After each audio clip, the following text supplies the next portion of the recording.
안녕하세요, 칠봉입니다. 어제는 제가 또 일이 있기도 했고 어, 아무튼 여기 캠핑 용품을 사서 좀 노느라 영상을 못 찍었습니다. 아무튼 죄송하고 약속을 못 지켜서 오늘은 또 약속을 지키고자 영상을 찍습니다. 오늘 말씀드릴 주제는 저의 창업 두 번째 경험 이야기고요. 두 번째 창업은 제가 게스트하우스를 했었습니다. 자, 저번에 첫 번째 창업 얘기 때 말씀드렸던 것처럼 파닥파닥을 처음 시작을 했고 그 다음에 망했습니다. 망했는데 주변에 이제 망했다고 이렇게 얘기를 하고 다니니 운이 좋게도 다른 어떤 형님을 만나게 됐고 그 형님이 굉장히 사업 수완이 좋아 보였어요. 제가 그때 보기에도. 아무튼 여러 가지를 동시에 하고 있었고 사업 수완이 굉장히 좋아 보여서 좀 굉장히 호감을 갖고 보고 있었는데 그 형님이 또 새로운 프로젝트를 하려고 한다. 그래서 이제 저를 꼬시게 됐고 저는 이제 남원으로 가서 게스트하우스 오픈을 합니다.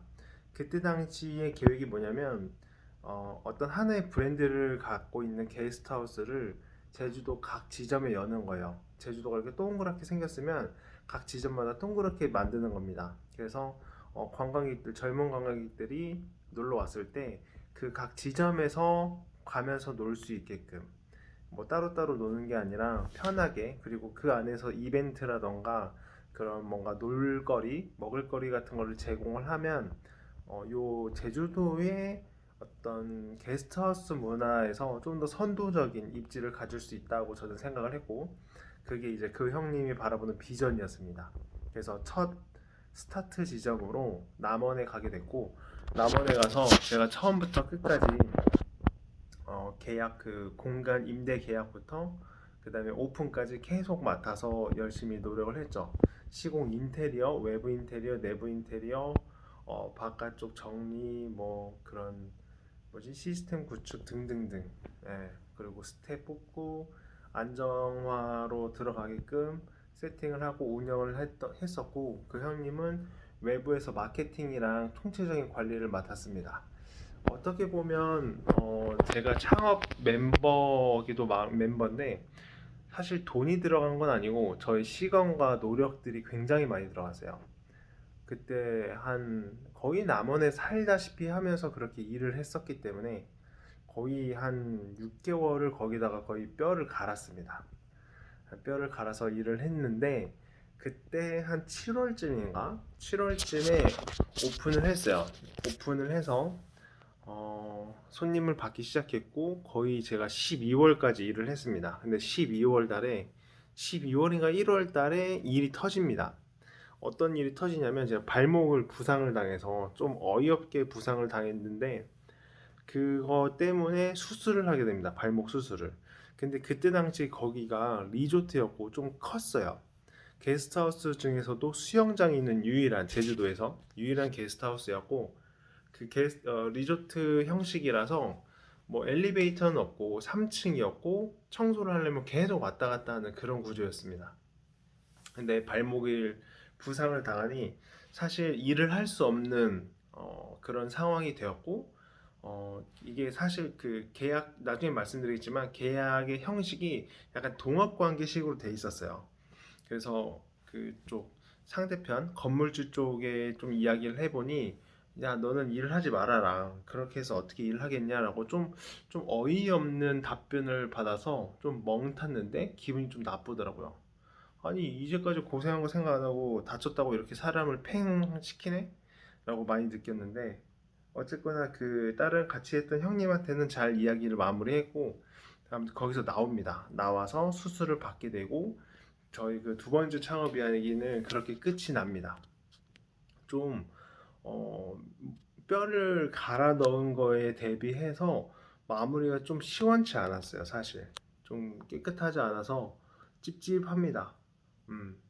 그리고 그쪽 그 비리도 조금 알고 있었기 때문에 미덥지 않은 그런 게 있었고 그게 여기서 가장 큰 그 두 번째 창업 이 게스트하우스가 실패하게 된 이유는 어쨌든 결국엔 실패를 했어요. 왜냐면 그 형님도 거기서 손을 털고 나왔거든요. 손을 털고 나왔는데 그 이유는 계약의 방식 때문입니다. 계약의 방식이 동업 구조처럼 돼 있어요. 사실 그 예를 들어서 어떤 한 독채나 하나의 큰 건물, 옛날 건물에다가 방 여러 개에서 게스트하우스를 많이 하잖아요. 근데 원래 거기에는 건물주한테 5년이나 10년이나 장기 임대, 그 통째로 빌려서 임대를 받은 다음에 그거를 리모델링해서 게스트하우스를 하는 게 정상인데, 저희는 어떻게 했냐면 그 리조트 자체를 통으로 임대하기에는 금액이 너무 비쌌고, 그렇다기엔 이거를 안 하자니 너무 아깝고, 왜냐면 그림이 이뻤거든요. 수영장이 딸려 있었고, 방도 여러 개였고, 이거를 전부 다 만실을 하면 굉장히 좋은 그림이 나왔었고, 그리고 파티룸도 굉장히 커서 인원들을 수용하기엔 굉장히 알맞은 상황이었습니다. 그렇게 해가지고 계약을 맺었는데, 그 계약이 동업 계약식으로 임대료는 거의 내지 않되 거기를 사용 수익하면서, 리모델링 저희가 돈 들여서 하고 사용 수익하면서 수익금의 몇 퍼센트를 떼주는 그런 방식이었어요. 근데 이게 처음 시작할 때는 그렇게 부담이 안 되는데, 나중에는 굉장히 독인 게요, 그쪽에서 관섭이 굉장히 많이 들어옵니다. 예를 들어서 5년 그냥 통으로 임대했으면은 거기서 말할 뭐가 없겠죠. 건물주 입장에서는 이래라 저래라 할 수가 없지만, 여기서는 수익의 몇 퍼센트가 들어오기 때문에 비용에 대해서 철저하게 관리를 하고 뭔가 자꾸 안 된다고 해요. 그리고 그게 참 옛날 리조트 건물이라서 그 리조트 안에 삽니다, 그 건물주가.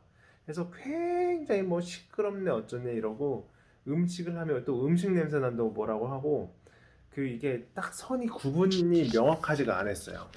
그리고 거기 좀 성격도 좀 별로 안 좋았었고, 아무튼 그래서 좀 많이 심적으로도 많이 힘들었습니다. 그런데도 어찌겠건 저희가 운영을 좀 잘해서 사람들 많이 몰려왔고, 여름이랑 가을에 그 풀이 있었기 때문에 약간 풀파티 개념으로 해서 인기가 꽤 있었습니다. 그래서 장사가 잘 됐고 좀 잘 나갔는데, 근데 또 그 건물주 쪽에서 태클을 걸어온 게 음, 자꾸 돈을 빌려달라는 그런 이야기를 했습니다. 이거는 조금 그 사람의 개인 사정이 있기 때문에 뭐 더 이상 말은 안 하겠지만, 어쨌거나 계약 방식이 굉장히 불리했다, 장기적으로 갈수록. 그래서 이런 방식은 좀 나중에는 삼가해야겠다. 그리고 그때 거의 절반을 줬거든요, 그 수익에. 제 기억으로는 40에서 50% 줬던 것 같은데, 와 이거는 거의 도둑놈이다. 그래서 이런 방식은 절대로 하지 말아야지라고 많이 느꼈고, 음, 그래도 좀 좋은 경험이었던 거는 인테리어랑 전체적인 구도를 짤 수 있는 게 좀 괜찮았어요. 사실 그 게스트하우스 이름 짓는 것부터 어떤 식으로 색깔을 입히고 많이 도움을 주신 분들도 있고 했지만, 그런 것들 하나하나 꼼꼼하게, 그 안에 내부 인테리어도 그렇고, 어쨌거나 좀 사람들이 즐기기 편하고 또 안전까지 신경 쓰고, 먹는 곳도 있어야 되고 어떤 시설들도 잘 마련해야 돼서, 이런 전체적인 그림을 짜기에는 굉장히 저는 좋은 경험이었습니다. 그리고 거의 6개월 정도를 했는데, 사실 공사까지 합치면 한 8개월 정도 했다고 칠 수 있을 것 같아요. 그래서 좋은 경험이었고, 그렇게 저의 창업 두 번째는 저물어 갑니다, 발목 부상으로 인해서. 그래서 여기서는 발목 부상까지만 기억해 주시고, 다음에 또 세 번째 창업 이야기, 식구 이자카야 이야기를 다음에 또 해드리겠습니다. 네, 감사합니다.